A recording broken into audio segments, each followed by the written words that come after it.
দর্শক, মাঠে একটু কাজ করার চেষ্টা করছি, অর্থাৎ কাজের তো অভ্যাস নাই। তারপরেও আমার ভাতিজা যাতে একটু আনন্দ পাই, তার ফলশ্রুতিতে তার একটু সাহায্য করছি। অর্থাৎ মাঠে এলে নানা শ্রেণীর নানা পেশার মানুষের সাথে কথা বলতে হয়, চলতে হয়। সবাই পরিচিত, সবাই আত্মীয়, বন্ধু বান্ধব। অসম বান্ধব নাই মাঠে, যাই হোক, এটা স্লিপ অফ টাং। দর্শক, মূলত আপনি কাজ না করলে আপনাকে কেউ সাহায্য সহযোগিতা কেউ দেবে না। অর্থাৎ আল্লাহ পাক আপনাকে রিজিক দেবে আপনার কাজের উপর নির্ভর করে। আপনি কাজ করবেন, আল্লাহ আপনার সেবা দান করবে, আল্লাহ আপনার রিজিক বৃদ্ধি করবে। অর্থাৎ পরিশ্রম সৌভাগ্যের চাবিকাঠি, এটা নিজেরই অর্জন করতে হয়। আল্লাহ পাক আপনাকে কখনো কাজ করে দিয়ে যাবে না, আল্লাহ পাক আপনাকে কখনো ভুই চাষ করে দিয়ে যাবে না। আপনি যে পথে আগাবেন আল্লাহ পাক আপনাকে ধাক্কা দিয়ে উপরে উঠাই দেবে। অর্থাৎ আল্লাহ পাক আপনার পাশে থাকে, সবার অন্তরে বাস করে।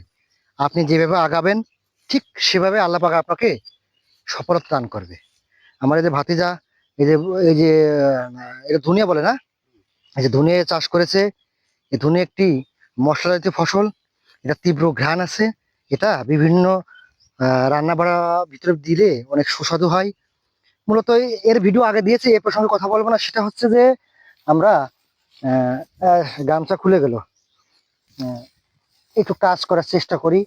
মূলত অনেকে আছে এই চাষাবাদ বা চাষিকে ঘৃণার চোখে দেখে। অনেকে আছে, আমার আমার জানা মতো অনেকে আছে, আমি যখন ঢাকায় থাকছি তখন দেখছি একটু নেগলেক্ট করে। হ্যাঁ, চাষবাস চাষি এটা কি বোঝে? দর্শক,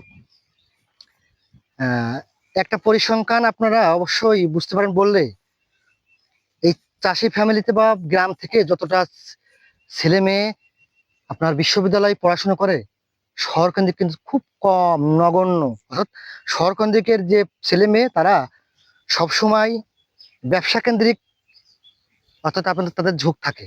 আর এই গ্রামের অসহায় মানুষের সন্তানেরা ভার্সিটিতে লেখাপড়া, অর্থাৎ আপনি দেখবেন ঢাকা শহরে যারা এখন যারা সরকারে গভর্নমেন্টে আছে, এখন যারা সচিব আছে, প্রত্যেকেই গ্রামের সন্তান। প্রত্যেকেই গ্রামের সন্তান, কি ভাই কথা ঠিক আছে না? প্রত্যেকেই গ্রামের সন্তান, দুই একজন ছাড়া। অর্থাৎ যারা ঢাকায় স্থায়ী বসবাস করে তাদের কথা ছাড়া প্রত্যেকে যারা স্ব প্রতিষ্ঠানে আছে তারা গ্রামের সন্তান। গ্রাম থেকে উঠে যে আজকে ভালো অবস্থানে আছে। অর্থাৎ গ্রামকে অবহেলা করা কিছু নাই, গ্রামকে ভালোবাসতে হবে, গ্রামকে ভালোবেসে এগিয়ে নিয়ে যেতে হবে। যেহেতু আমাদের কৃষি সমৃদ্ধ দেশ, এই সমৃদ্ধিকে আরো এগিয়ে নিয়ে যেতে আমাদের দেশটাকে ভালো করতে হবে। ধন্যবাদ সবাইকে।